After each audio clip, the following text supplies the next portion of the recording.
Let's talk about the law of attraction and the law of assumption and cause and effect.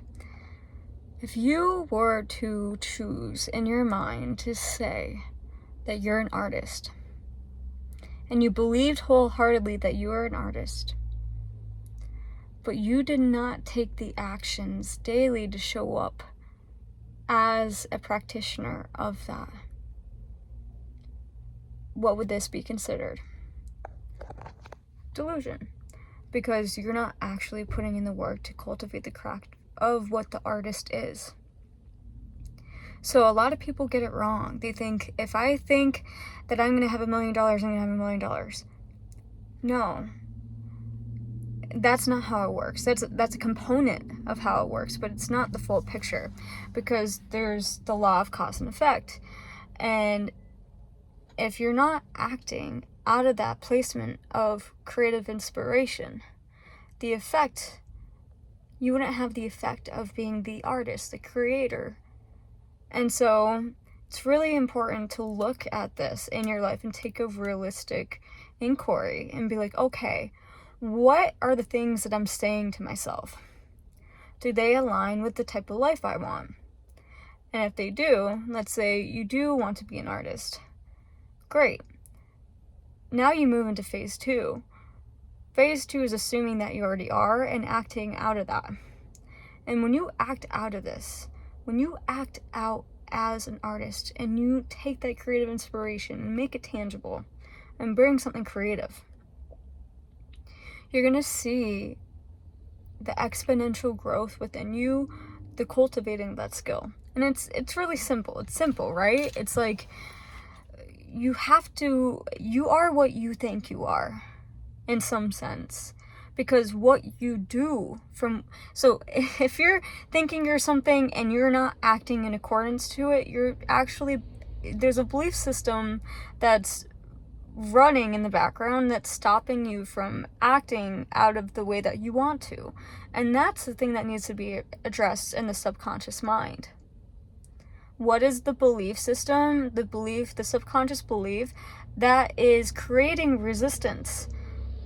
And just remove it. Just remove it. You have to rewire that way of thinking. You have to reprogram that part of your mind so that you can attract in the experiences that align with the thing that you're trying to produce in this physical reality. And it's a beautiful thing. But a lot of people get it messed up. It's okay. It's beautiful you have to be somewhat delusional to create something out of thin. You have to, be somewhat delusional to create something different for your life. You do. It's just the fact of it. If you're going to create something different, it's not from the past that you're going to create it. Otherwise, you just keep repeating past cycles and situations. So you have to rewire it. You have to decide that I'm going to believe something new about myself. And then you have to act in accordance to that belief system and keep showing up to it to the point that you're not attached to the outcome. You can't be attached to the outcome, because if you're going to look at your failures and stop. You have to put in the reps, right? It's like in judo, right? Like I could throw an uchimata 1,000 times and never get, I've never competed in judo. I've only done classes with it, I'm a yellow belt, which I like to say I'm like the white belt, but just yellow, anyways, it's like you practice that throw thousands of times. You don't have an attachment to say you try it once or you try it 100 times and it's like you don't get it. It's like, yeah, try it a few more 1,000 times and then we could talk. And then even it's like people say, like in that community, in the MMA community, in the martial, like in judo, they say, when you get your black belt is really when you start to be a practitioner in martial arts. And so when you look at your life like this and you realize that really the bulk of the work is just showing up in your craft and taking that divinely inspired inspiration and action towards that you will become what it is that you believe and have desired that for yourself to be. And you deserve to live a life like that. You deserve to define in your mind what it is that you want your life to look like. And you deserve to have the courage to live up to it. You deserve to have the courage to show up when those inspirations come into your mind. But, you know, like, it takes courage. It takes courage to not repeat the past. It takes courage to make space for the things that you want. Because it requires you letting go of things that you didn't, but maybe you're attached to. Oh, these guys, I feel bad they're in the video. That's a cute family, oh my god. Anyways. It takes courage to live the life you want, but you know what? It also takes courage to just show up to someone else's life. And life's already short as it is. Like, why not genuinely put your bets out? You know, why not put the bet in? Why not play your hand and see what you're capable of? My god, like, I look at myself, I'm 28, and like, I'm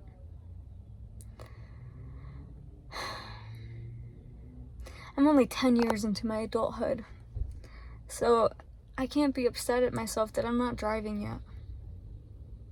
If people drive their life much sooner, seemingly, in their adulthood, but I'm looking at my life and I'm saying, you know what, I'm 10 years into my adulthood.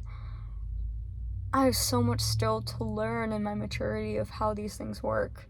I'm gonna have grace with myself, and I'm gonna have courage to try new things, and I'm really grateful for how I lived my past decade of life, you know, like, I've been shamed for choosing not an alternative path of living. Like, I went to school, left school, went to school, left school, went to school, left school, have done so many different types of skills and jobs, and like, for like, what the hell is this girl doing? And it's like, I know in the end that I'm building my toolkit, and in some way, like, being a mass journalist is gonna help me when I do decide to build my entrepreneurial, like, things that I envision in my mind. Like, I know it's going to help me, and I don't always necessarily know why I'm guided to certain things in different seasons and how they attribute value, but I know that they're gonna come together one day and paint a picture that is way beyond my wildest dreams of the life that I want. And so, you know, I don't regret anything. I don't. The only thing I do regret, okay, see, look at that. I just said that. There's only one thing I regret. And the one thing I regret is not trying more. That's all. Even though I did try a lot, even though I expanded myself in many ways, I know that I could have went harder. I know that I could have. But you know what? There's grace to be had when I look at myself when I was 19-year-old me, 20-year-old me, 21-year-old me, who was just like really just trying to like heal and come to terms. Who am I? What's my identity? What do I want to bring to this world? And combating the conditions that I was brought up with. Like, my family said I would fail if I didn't go to college. That was a fear paradigm that was put on me. How will I raise a family? The truth is, like, there's plenty of people that are unbelievably successful that haven't gone to college. And honestly, I've been in spiritual college. I've been learning skills and knowledge and wisdom that you can't learn in school. And, you know, that's some of my unique knowledge that I get to give. And it's like being a spiritual counselor and guide and reading for people, doing tarot readings or reading for people energetically and seeing and like using my gifts, my God-given gifts to speak life into people and to see for others. Like, that I had to cultivate through the spirit. Like, I could not cultivate that through a degree. That was something that I genuinely had to go through experience and feel it out. And like, it was like church in the wild for me in my 20s, like church in the wild. I would go to New York City every weekend. My friends and I, we had $20 to get into New York City, and it would be $16 to get into and it was 2 hours away, right? So drive out there, go to church for Sunday, go to Hillsong, right? Had $20, put it in the tank, have $4. Our friend went to Parsons, so we would be able to get into the Met for free as students. And we then, after that and after church, we would go get $4 slice of pizza, and we would minister to the homeless, and we would spend time connecting and building community. And it's like, you know, like, I got to live such an expansive, faith-filled life. And that's just one aspect of it. Then it was Rhode Island every other week, and then going to Rhode Island, and then coming back. And it's like, it's been a trip, and I'm grateful for every single season that I've existed in. And I want you to have grace for yourself. I want you to have grace for yourself, and I also want you to be accountable. To really look at your life and take an inquiry and be like, where is the gap? What is there? I'm saying I want this thing, but I'm not acting in accordance to the thing that I want. Oh, like, I wanted this spiritually aligned relationship that I'm going to build a life with someone, they want the same type of life vision.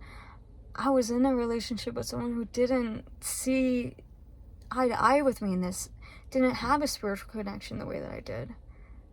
That's not me living in alignment. And then as soon as I let that go, as soon as I made peace with it, I literally received peace. My partner. My partner who goes by Peace. I chose the name Joy. Someone said to him, like, man, you're Peace.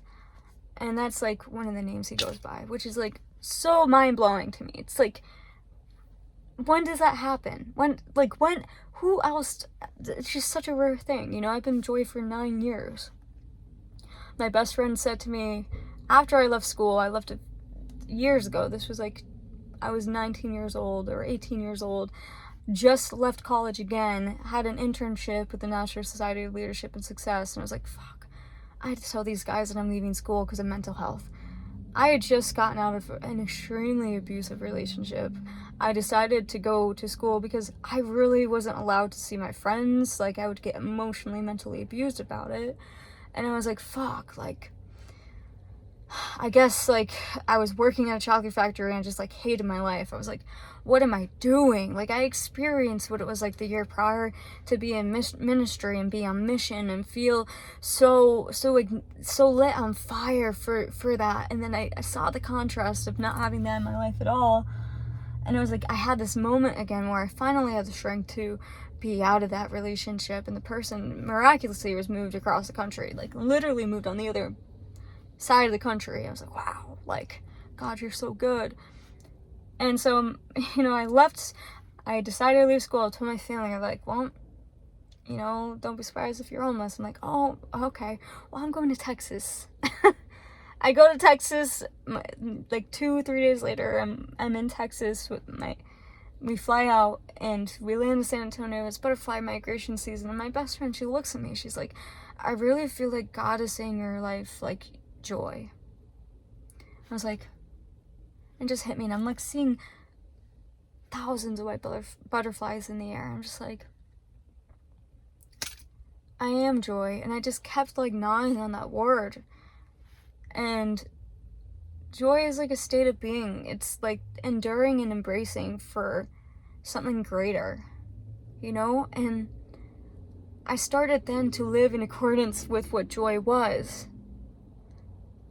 My life changed and I became it. And so there's a lot of points I made in this. And if you made it this far, give me a thumbs up. Let me know that you made it this far, and maybe share a bit about your experience of like what you went through to become who you are today. What are the things that you want to assume and create in your life? And you know, I just encourage you to remove that resistance. There's a reason why God put certain things in your heart. It's not by happenstance. There's a purpose behind it. And you deserve to see the season of harvest. So I, in the Spirit, recognize you in the Spirit and say that it is for you. God put that in you for a purpose, and you are capable. You're so capable. Believe it. Act in accordance, and then you will become it.